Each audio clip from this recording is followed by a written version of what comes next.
Chorus নিউজে সবাইকে স্বাগত জানাচ্ছি। আমি জাকির হোসেন। দর্শক, আমরা এখন ফার্ম গেটের ফুটওভার ব্রিজ দাঁড়িয়ে আছি।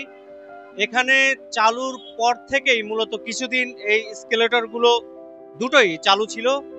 বেশ কয়েকদিন পর এই স্কেলেটর গুলো বন্ধ হয়ে যায়। এতে করে বয়স্ক নাগরিক, প্রতিবন্ধী মানুষ এবং শিশুরা দুর্ভোগের শিকার হচ্ছে। দর্শক, কোরাস নিউজ সবসময় মানুষের দুর্ভোগ ও দেশের স্বার্থে কাজ করতে অঙ্গীকারবদ্ধ। কেন এই এসকেলেটর গুলো বন্ধ, কতদিন যাবত বন্ধ, এবং এই এসকেলেটর গুলো বন্ধ থাকার ফলে মানুষের কি কি সমস্যা হচ্ছে, চলুন তা জেনে নেই।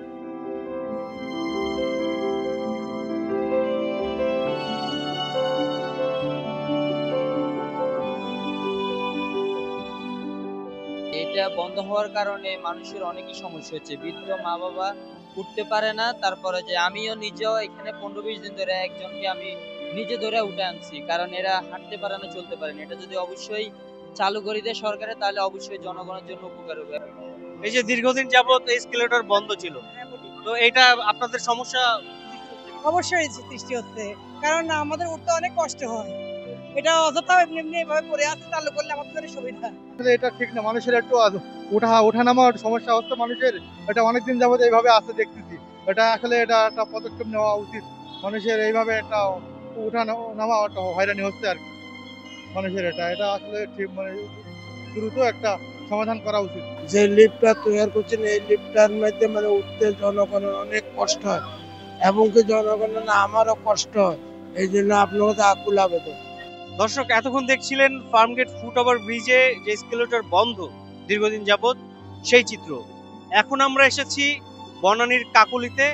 কাকুলির যে ফুটওভার ব্রিজ, এই ফুটওভার ব্রিজের যে এসকেলেটরটি রয়েছে, এটি দীর্ঘদিন যাবত বন্ধ। আপনারা দেখতে পাচ্ছেন যে একবারে ধুলার স্তরণ বসে গেছে এবং দীর্ঘদিন যাবত এটি অচল হিসেবে আছে।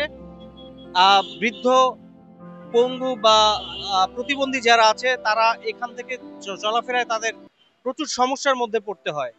দর্শক, এই সমস্যাটি আসলে কতদিন যাবত, এটি আমরা জানার চেষ্টা করব।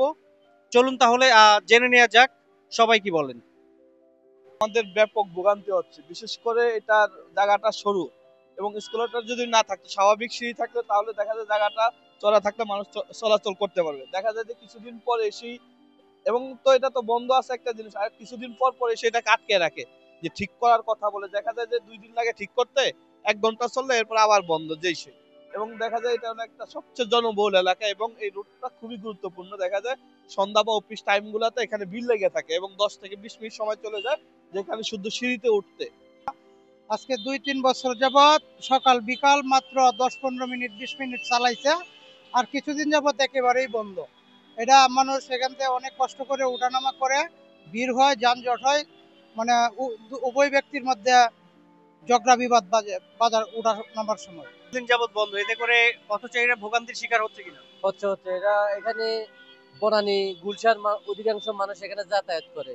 এই জন্য মানুষ সকাল সন্ধ্যা অনেক মানুষের ভিড় থাকে এখানে, নামতে অনেক কষ্ট হয় মানুষের, অনেকে পড়ে যায় জামের কারণে। দর্শক, ফার্মগেট এবং বনানীর কাকুলির এই ফুটওভার ব্রিজ দুটি খুব গুরুত্বপূর্ণ পয়েন্ট, যেখানে সকাল থেকে রাত পর্যন্ত হাজার হাজার পথচারী এই ফুটওভার ব্রিজগুলো দিয়ে পার হয়ে থাকে। এই দুটি গুরুত্বপূর্ণ ফুটওভার ব্রিজেই স্কেলেটর দেয়া হয়েছিল সাধারণ যাত্রীদের চলাচলের জন্য। কিন্তু দুঃখের বিষয় এই যে এই দুটি গুরুত্বপূর্ণ পয়েন্টের স্কেলেটরগুলো এখনো অকেজ হয়ে পড়ে আছে। এতে দুর্ভোগের শিকার হচ্ছে বৃদ্ধ, প্রতিবন্ধী, শিশুসহ সাধারণ পথচারীরা। কবে এই সমস্যার সমাধান হবে, এটা নগরবাসী কেউ জানে না। Zakir Hossain, chorus news, Dhaka.